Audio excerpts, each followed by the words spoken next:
Now, beyond the toxicity, there's also this peculiar strain of foolishness that is heavily present within that camp. And as much as I'm anonymous, I'm keeping the names of my conversation. In the comments, people will identify them without me mentioning the names. And that tells you something. Foolishness, folly, is heavily dominant within that system. Was it not in that system, in that camp where they said, when one of them said, if protests last 30 days, UN will send delegation to Nigeria, arrest the president, flog the ministers, expel the lawmakers, and somehow impose their own leader and leadership. UN will intervene. Was it not in that same camp when after the election, one of them who is a prolific writer, so that means this foolishness does not have regard for degrees or talents. Once you belong to that, I believe one of the most important or one of the most relevant requirements for you to consider that camp a group to belong to subscribe to, is inherent and genetic foolishness. The writer was writing to USA. We have conducted an election, my candidate lost. Do not recognize this current leadership. A sovereign nation. A sovereign nation, a sovereign republic under God.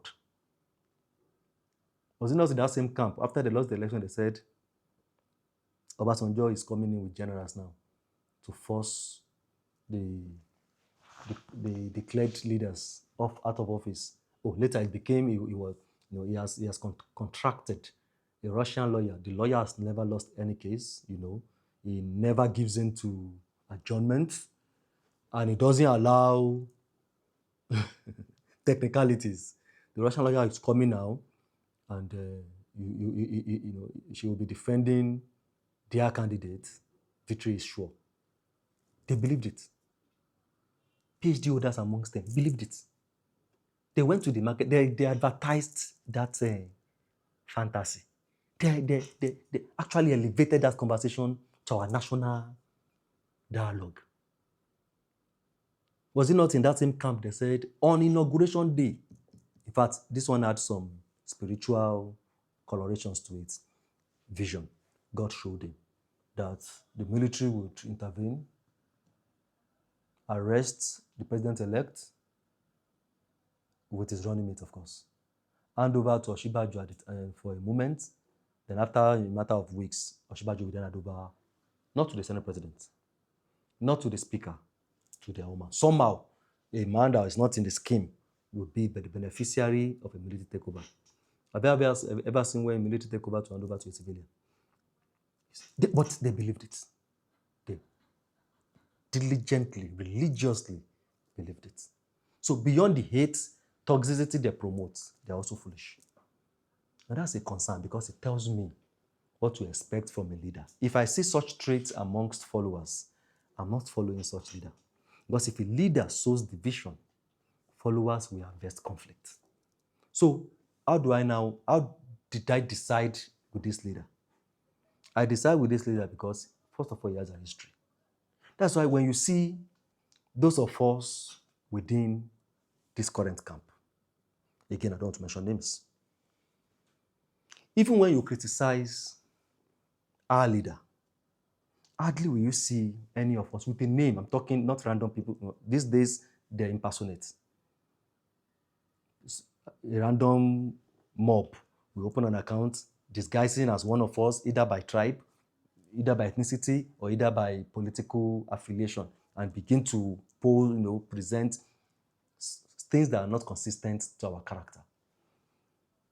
Even when they argue and criticize our leader, what do you see many of us do? We present two superior arguments.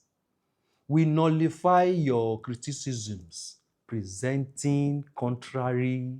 We rather tell you, look, you are poorly informed, you are ill-educated, or you are being mischievous. Now, this is the other side of the conversation.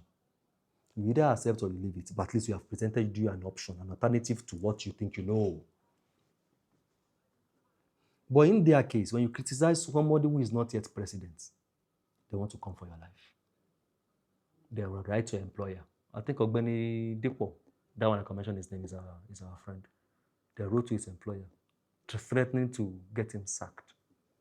Now, if a leader, a fellow who is not yet president, commands such toxic, aggressive, violent, hateful, and don't forget to add foolish, group of followers like this, imagine when it becomes leaders. It means the citizens will lose their rights to criticize and hold their leader to account.